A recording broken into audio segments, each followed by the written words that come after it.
the lost souls of the Great Depression of these United States.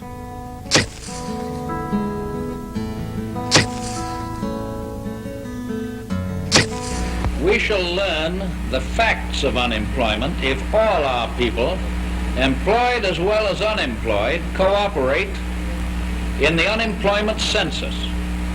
I appeal to all the unemployed and to the partly employed to give us facts by answering the questions asked. If the deserving poor had been few, charitable help might have sufficed. In 1932, it was thought that 34 million men, women, and children, better than a fourth of the nation, were members of families that had no regular full-time breadwinner. But this estimate, like others before it, was not thought to be very accurate. It was neither up to the minute nor specific enough. With the Depression deepening, new data and ideas about this condition called joblessness were needed more than ever. A new generation of working men and women was called to Washington. And so I reported to the Division of Research of the W.PA, also known as the Work Projects Administration, right after the July 4th holiday in 1938. And I think you'd be interested in this in terms of career development. When I showed up for the first day, I was greeted by my colleagues. What was my first job? I was told to go out and buy a copy of a book which was written by an Englishman. His name was John Maynard Keynes, The General Theory of Employment, Interest, and Money. And that was my assignment, believe it or not, to read that book, go through it, and to see what relevance this had to the development of the employment and unemployment concepts. And you know, when you think about it, only in the Division of Research of W.PA could you get a lovely assignment like that. When I first studied statistics, it really was not an organized discipline. It was part of the economics department at Columbia University. I studied with Professor Hotelling. Now, at the time, the sociology department at Columbia, they had a sociologist who had just received his doctorate. His name was John Webb. Webb had come down to Washington, and he worked for the W.PA in the Division of Social Research. And evidently he had an assignment to build up a team of economists, statisticians, and sociologists. Now I was picked to be the statistician of the group. Then later on, there was another statistician in W.PA by the name of Stephen Stock. And then when Stephen Stock's activity ended, Webb suggested that he work with me and to develop a sampling method for sampling the labor force. And that's really how the thing started. Well, I was educated at CCNY in New York, and I studied statistics and economics. I was interested in labor economics. And early in the war, I went to American University and I studied labor economics. Then got into the service. When I came out, my old agency was defunct. I was desperate, had to find a job. And somebody told me that the Census Bureau, of all places, I had worked for the Census in 1940, briefly as a clerk, was hiring people for a manpower survey. So I went out there and I was interviewed by Gertrude Bancroft, who was in charge of this organization, and for some reason or other she hired me. I think she felt sorry for me or something. And I think this was the luckiest moment in my whole working life. It was a wonderful experience after that. I didn't realize it perhaps at the time, but by far the best job I could ever have had in the statistics field, I think. The new survey created at the W.PA, the forerunner of today's current population survey, was innovative in two very important ways. First, it introduced to surveys the new and controversial idea of probability sampling. Webb was interested in the whole aspects of measuring the labor force. So we had a group working on concepts, another group working on sampling, and another group working on the administrative aspects of picking a survey, picking a sample. And we did a number of little surveys beginning in 1936 in different cities, testing the methodology for interviewing, the methodology for questioning the concepts, and a methodology for sampling. I was particularly involved in the sampling aspects. In some cities, we tried different methods. For example, in Birmingham, Alabama, I picked a sample by means of a city directory. Just picked households from the city directory, and then we went out to interview. Another experiment was done in Bedford, Bedford, Massachusetts. This was a study of labor force in depressed areas. We did a lot of studies there, and it turned out that New Bedford did not have a city directory, so we shifted to a sample of blocks, which is the method that we eventually ended up with. So while all this was going on, they were discussing the measurement of labor force unemployment and having a big argument about the activity concept. The activity concept, a bold and fresh new look at defining exactly who is jobless. We've said a few words about the challenge that occurred on the statistical side. And the one I participated in, most of all, of course, was on the conceptual side in relation to employment and unemployment. And that, too, was a tremendous challenge, a lot of ferment. As I expect you know, for many years, almost 200, we didn't really focus on the count of unemployment.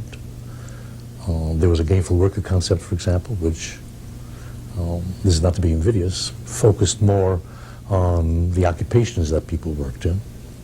But there was never anything that was very specific in terms of what, especially, was being experienced in the United States in the 1930s, unemployment. And there were three critical items that emerged from it on the conceptual side of employment and unemployment. One was that we would never have again, I hope, a timeless concept. You have to be very specific. It would have to relate to a specific period of time. And what would be related to a specific period of time, perhaps most important of all, was to do away with asking people, are you able to work, or are you willing to work, or do you want to work, or would you love to work, which tends to be subjective. Simply ask the most objective thing we could think of, what did you do last week? And if you looked for work, you were counted as unemployed. And if you worked, you were counted as employed. And employment plus unemployment gave you the labor force of the United States. Those core ideas are still in use today. What were you doing most of last week, working or something else? I was working. And how many hours did you work last week at all jobs? Last week, I think Monday was a holiday, so I was working probably about 32. And what kind of work were you doing? I run the computer tapes. We have a lot of mailing lists, and I run the computer tapes. The CPS had set a new standard.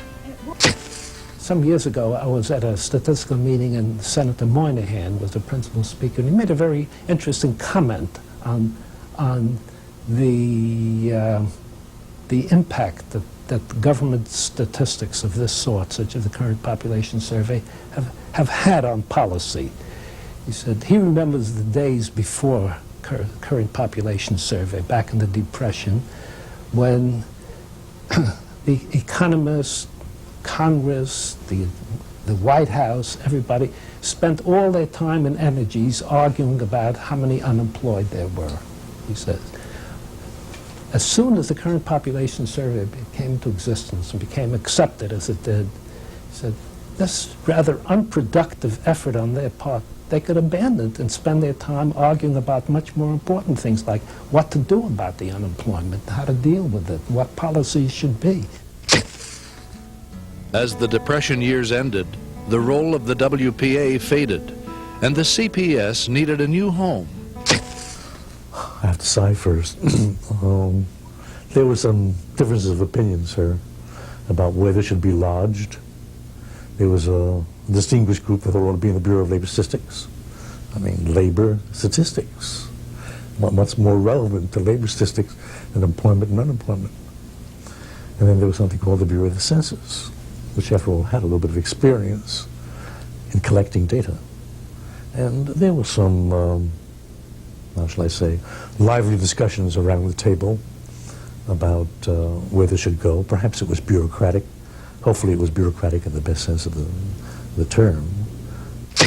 It became apparent that W.PA itself was going to fold, and the question came up, should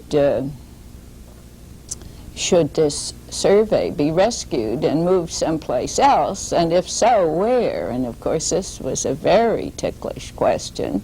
The Census Bureau wanted it as a kind of a mini census in which they felt they could develop professionals who would then be of great assistance at the time of the decennial census. The Bureau of Labor Statistics wanted it because they felt that unemployment was surely their bag. Bureau of Employment Security thought, of course, it was their bag. The choice was made. The Census Bureau took over in 1942. Washington, D.C., of course, was a very different place back then. Well, Washington, D.C. as a city, before 1940, even before World War II, was a small town. I mean, if you wanted some excitement, you go to Baltimore in those days, yeah. And it's really considered to be a southern city. Now, when World War II, or even before World War II, when the defense program began, Washington began growing, and the whole character changed. But in the old days, I mean, we all know each other, and we go to meetings of Statistical Association. They didn't have a Statistical Association. They had a mathematics group, and we'd all meet there, and really, it's a nice atmosphere. And so I was here during the whole war period, off and on, as I went off to the Navy and then came back on leave, came back again. But post-war, the city was certainly much more dynamic. It turned out to be an ideal time to be here. The government was expanding rapidly. There was a tremendous growing interest in statistics, in the field of surveys, in the field of collecting data. And the Census Bureau was absolutely just cramming with people who were very skilled in the field, very dynamic, many of whom had come during the 1940 census, had gotten their feet in the door, had stayed, gone off to the war, and were now back to build careers. It was a very exciting and dynamic time, and I was very fortunate to come at that point after college in 1948. In the 1950s, the advent of computers and advanced electronics changed forever the way survey data were processed.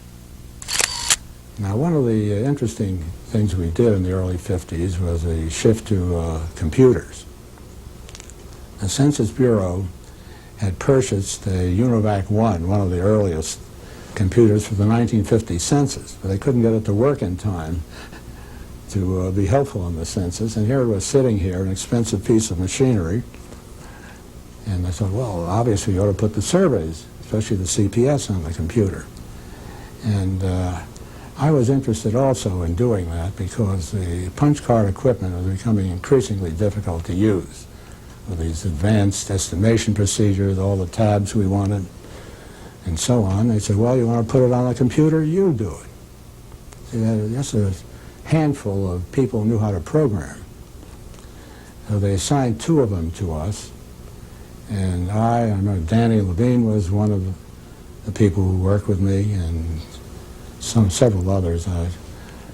And we had to do the programming ourselves. And we were really a blind leading the blind. It was ridiculous. We didn't even know how to shift from one input to another. We waited till something wound up until we took it off, another one on. But somehow we got it done. And then we did it over again a year later. And they cut the time in half. And it almost wrecked my marriage, I must say, this thing, because you couldn't get testing time during the day.